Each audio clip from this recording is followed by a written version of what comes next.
Meglio Android o meglio iPhone, o per meglio dire iOS?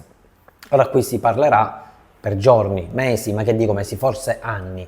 È stato sempre un dibattito molto acceso quello fra la differenza fra i due sistemi operativi più importanti che ci sono al mondo. Quindi da una parte parliamo di Android e dall'altra parte parliamo di iOS, quindi di Apple, del nostro iPhone. Allora, partendo dal presupposto che ovviamente sono due sistemi operativi completamente diversi, quindi intanto dobbiamo andare a vedere se l'utente finale non ha mai avuto uno smartphone, e questo mi sembrerà più che strano. Diciamo, chi è che non ha avuto ad oggi uno smartphone? Magari è rimasta qualche persona un pochettino più avanti con l'età, che ha il vecchio cellulare, quindi deve passare ad un nuovo telefonino. In quel caso lì può optare per andare a acquistare o un Android o andare a acquistare un iPhone.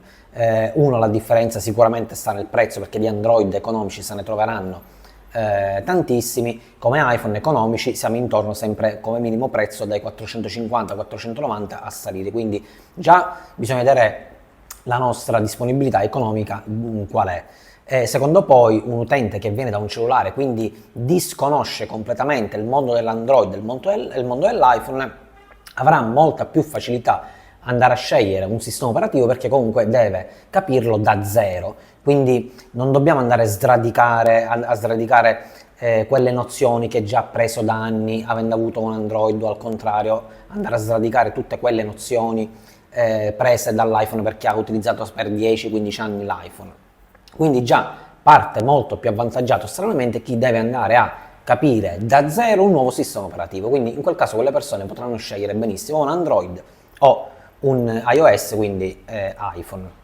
Per quanto invece riguarda quelle persone che già vengono da un sistema operativo, quindi ammettiamo che già un utente abbia avuto l'Android e tuttora ha l'Android, andare a fare il passaggio da Android ad iPhone, ahimè, non è, e viceversa, anche perché lo stesso discorso vale per chi passa da iOS ad Android, ahimè, non è tanto semplice.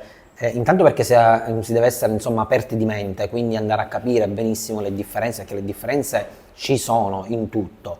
Per esempio, questo gusto personale, stiamo parlando, diciamo che io ho un iPhone da più di 20 anni, quindi lavoro benissimo su iOS e per me il migliore è quello, però sono sempre gusti personali. Poi dipende pure l'utente finale cosa ne fa, se è un creator, se deve solo chiamare o ricevere.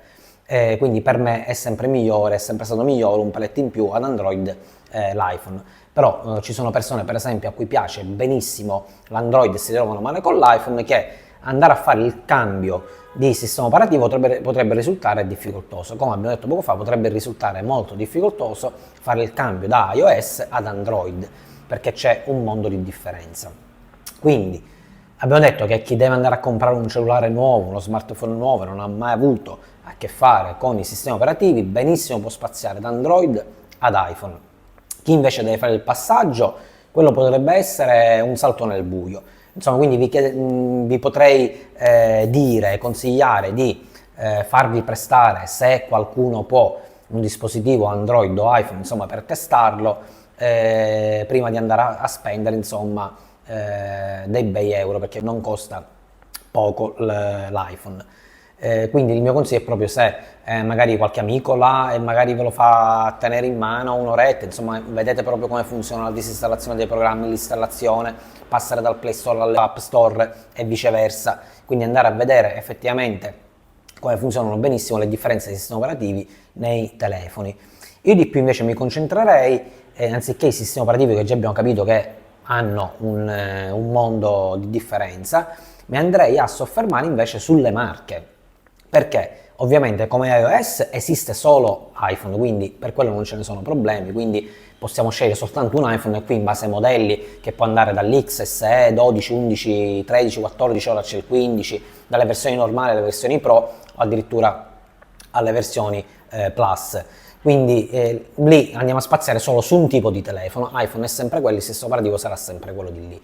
Per quanto riguarda invece la marca, per quanto riguarda gli Android, là l'unica differenza appunto è nella marca, quindi io, se una persona deve acquistare un cellulare o di sana pianta o vuole passare da iPhone ad Android, farei più che il problema del sistema operativo, metterei un pochettino in guardia sulla marca, perché il colosso secondo me che monta Android come sistema operativo per me è soltanto uno, quindi è la casa Samsung.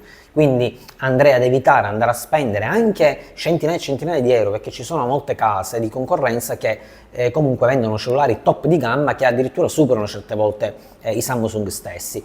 Però proprio come qualità di materiali, come qualità di durata del cellulare, dello smartphone, come diciamo proprio qualità prezzo, ovviamente la marca re è soltanto e rimarrà soltanto una, che è Samsung. Gli altri non dico che si posizionano chissà dove, però sono ovviamente un pelo sotto. Ci sono marche completamente da andare ad evitare, non ve le sto qua ad elencare, potete insomma immaginarlo, sono marche comunque che non si sentono quasi mai, non si sente mai parlare di queste marche, quindi iPhone top di gamma è l'unico e soltanto quello. Per quanto riguarda l'iOS, per quanto riguarda Android, ragazzi, utilizzate soltanto Samsung, perché lì andrete sul sicuro. Poi è soltanto una scelta, dipende come vi trovate meglio, fatevelo prestare prima di andare a spendere tutti questi euro, fatevi prestare o un iPhone o un Android. A presto, alla prossima!